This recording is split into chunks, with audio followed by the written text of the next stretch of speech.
श्री कृष्ण कहते हैं कि आलसी व्यक्ति कभी भी सफल नहीं हो सकता। जिसे अपने जीवन में ऐशो आराम प्यारा है, उसे मेहनत करना अच्छा नहीं लगता। भला वह व्यक्ति कैसे सफल हो सकता है। इसलिए अगर आप कोई काम करना चाहते हैं तो अभी से आलस से त्याग दीजिए। अपने काम को कभी कल पर नहीं टालना चाहिए, क्योंकि वह व्यक्ति समय की महत्वपूर्णता ना समझकर उसे व्यर्थ में ही गंवाता है। अंत में उसके पास कुछ करने के लिए समय नहीं बचता।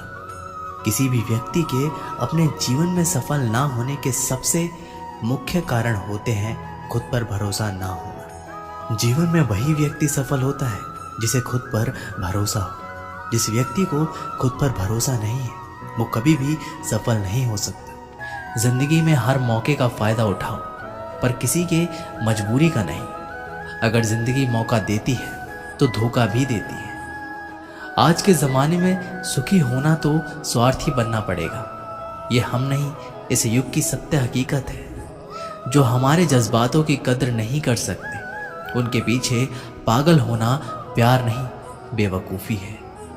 हवाएं अगर मौसम का रुख बदल सकती है तो दुआएं भी मुसीबत का पल ज़रूर बदल सकती है। जो दिल में है उसे कहने की हिम्मत रखो, जो दूसरे के दिल में है उसे समझने की समझ रखो।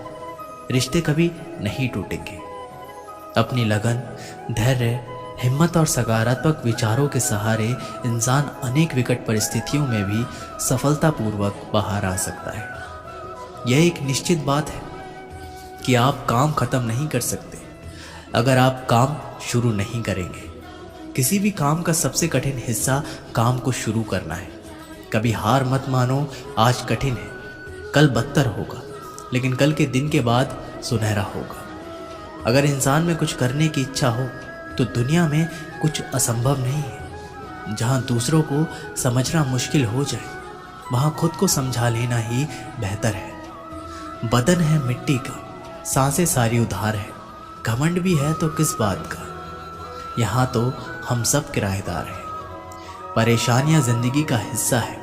जिसने अपनी परेशानियों पर कदम रखा है वह जीत गया है, और जिसने अपनी परेशानियों को सर पर सवार कर लिया वह लुट गया। जीवन में कई बार हम बड़ी बड़ी परेशानियों से यूं ही निकल जाते हैं मानो कोई है जो हमारा साथ दे रहा है, और उसी अदृश्य शक्ति को हम परमात्मा कहते हैं। इसलिए याद रखना, जब दुनिया साथ छोड़ दे तो ईश्वर आपका हाथ थाम लेता है। क्रोध के सामने थोड़ा रुकना सीखो और गलती के सामने थोड़ा झुकना सीखो। जो आपके हाथ में नहीं है, यदि उसका मुंह करोगे तो जीवन नर्क बन जाएगा। जीवन में इतना सबक तो मिल गया। फिक्र में रहोगे तो खुद जलोगे, बेफिक्र रहोगे तो दुनिया जलेगी। तन्हाई का एक अलग ही मजा है। इसमें डर नहीं होता किसी के छोड़ जाने का। तुमने खुद को कमज़ोर मान रखा है, वरना जो तुम कर सकते हो कोई दूसरा नहीं कर सकता। किस्मत सिर्फ मेहनत से बदलती है, बैठकर सोचने से नहीं। जिंदगी बहुत छोटी है, इसलिए किसी इंसान का पीछा करने से कई गुना बेहतर है कि आप अपने सपनों को पूरा करें। सही रास्ते पर चलना ज़रा मुश्किल है, पर उस रास्ते पर आपको कोई गिरा नहीं सकता। गिरते गिरते ही बच्चा चलने लगता है। डूबते डूबते ही इंसान तैरना सीख जाता है। चोट से घबराकर कभी पीछे मत हटना, क्योंकि चोट खाकर ही इंसान संभलने लगता है। असफलता पर लाखों ताने आएंगे, परंतु निराश मत होना, क्योंकि ये वही समय है जिसे आप पहचान जाएंगे। माँ के बाद सिर्फ हिम्मत मनुष्य का साथ देती है, जो मनुष्य को कभी हारने नहीं देती। कुदरत ने हम सबको हीरा ही बनाया है, बस शर्त यह है कि जो घिसेगा वही चमकेगा। सब कुछ किताबों से ही सीखने को नहीं मिलता, कुछ मतलबी लोगों से भी बहुत कुछ सीखने को मिलता है। कभी भी किसी ज़रूरतमंद को अपनी चौखट पर जलील मत कीजिए, क्योंकि ऊपर वाला कटोरा बदलने में देर नहीं लगाता। आज रास्ता बना लिया है, कल मंजिलें भी ज़रूर मिलेगी। हौसलों से भरी ये कोशिश एक दिन ज़रूर रंग लाएगी। इस संसार में कुछ भी स्थिर नहीं है, ना समय, ना प्रेम, ना घृणा और ना ही संबंध। कोई आपको ना समझे तो चिंता मत करना, क्योंकि अच्छे लोग और अच्छी किताबें हर किसी को समझ में नहीं आती। मित्रता कोई स्वार्थ नहीं बल्कि एक विश्वास है, जहाँ सुख में हंसी मजाक से लेकर संकट में साथ देने की जिम्मेदारी होती है। यहाँ झूठे वादे नहीं बल्कि सच्ची कोशिशें की जाती हैं। सच्ची बात बोलने वाला और सही राह पर चलने वाला इंसान हमेशा दुनिया को कड़वा लगता है, पर शंशा चाहे जितना भी करो, लेकिन अपमान बहुत सोच समझ कर करना चाहिए। लगन छोटा सा शब्द है, लेकिन जिसे लग जाती है उसका जीवन बदल जाता है। जब रिश्ते रुलाने लगे तो उसे नज़रअंदाज करना सीखो। जिंदगी बहुत आसान हो जाएगी। दुख आने से पहले ही दुखी होने वाला व्यक्ति आवश्यकता से अधिक दुख भोगता है। असफलताएं जीवन का एक हिस्सा है। अगर आप कभी असफल नहीं होंगे तो आप कभी सीखेंगे नहीं, और जब आप सीखेंगे नहीं, परिणाम स्वरूप आप में बदलाव नहीं आएगा और ना ही आप कई चीज़ें सीख पाएंगे। इसलिए जीवन में असफलताएं बहुत महत्वपूर्ण हैं।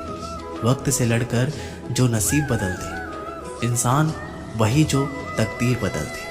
कल का क्या होगा कभी मत सोचो, क्या पता कल खुद अपनी तस्वीर बदल दे। खुशी आज़ादी पर निर्भर होती है और आज़ादी इस बात पर निर्भर होती है कि आप कितने साहसी हैं। विश्वास के बगैर इस दुनिया में कोई भी रिश्ता ज़्यादा दिन तक नहीं रह सकता। यदि किसी भूल के कारण कल का दिन दुख में हो तो उसे याद करके आज का दिन व्यर्थ ना करो। जो लक्ष्य में खो गया समझो वही सफल हो गया। श्री कृष्ण कहते हैं, इंसान के बर्बाद होने के 5 कारण हैं: नींद, गुस्सा, डर, थकान और काम टालने की आदत। सफलता खुशी की चाबी नहीं है, खुशी सफलता की चाबी है। आप जो कर रहे हैं उससे अगर आप प्यार करते हो तो आप जरूर सफल होंगे। दूसरों का भला करने वाले मनुष्य को हमेशा कष्ट का सामना करना पड़ता है, क्योंकि हमेशा फल देने वाले वृक्षों को पत्थर ही मारे जाते हैं। सत्य में कमाया हुआ धन हर प्रकार से सुख देता है, छल कपट से कमाया हुआ धन हमेशा दुख देता है। चुप रहने से बड़ा कोई जवाब नहीं और माफ कर देने से कोई बड़ी सजा नहीं होती। जब मेहनत करने से सपने पूरे नहीं होते तो रास्ता बदलिए, सिद्धांत नहीं, क्योंकि पेड़ भी हमेशा पत्ते बदलता है, जड़ नहीं।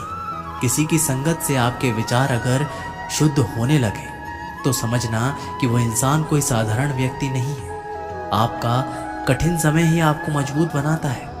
एक समझदार व्यक्ति वही है जो दूसरों को देखकर उसकी विशेषता को सीखता है, उससे तुलना और ईर्ष्या नहीं करता। एक समय की बात है, एक निर्धन व्यक्ति राजा के महल में माली का काम करता था। उसने राजमहल के बाग में कई प्रकार के फलों के पेड़ लगाए थे। जो फल पक जाते वो तोड़कर राजा के सामने प्रस्तुत कर देता। कई बार खुश होकर राजा उसे इनाम भी देते। एक बार बाग में आम, अंगूर और नारियल के फल हुए।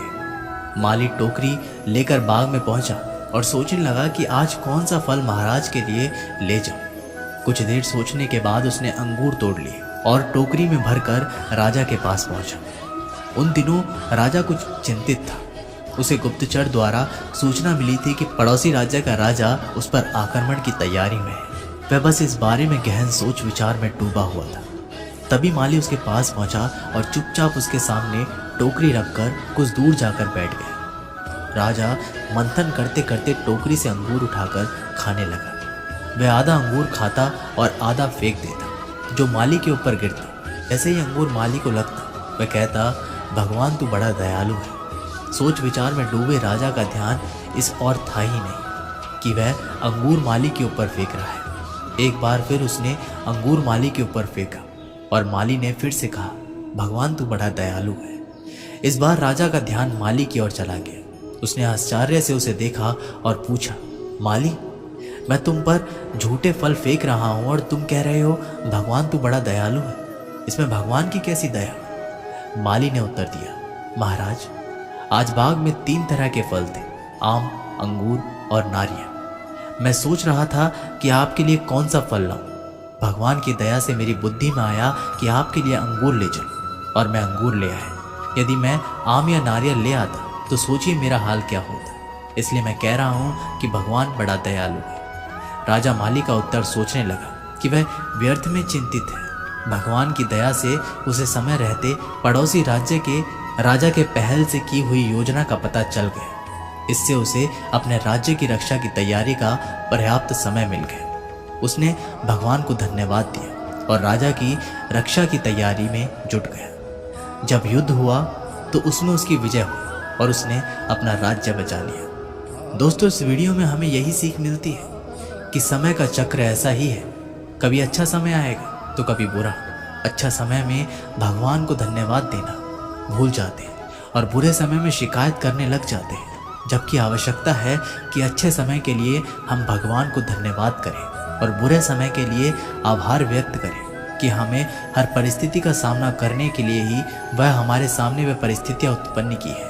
छोटी छोटी परेशानियों का सामना करके ही हम बड़ी मुसीबतों का सामना करने योग्य बन जाते हैं। इसलिए जीवन में आने वाली छोटी छोटी समस्याओं से घबराएं नहीं, सकारात्मक रहकर समस्या के निवारण के बारे में चिंतन करें, योजना बनाएं और निवारण में जुट जाएं। बुरी परिस्थितियां आपकी दृढ़ता की परीक्षा है।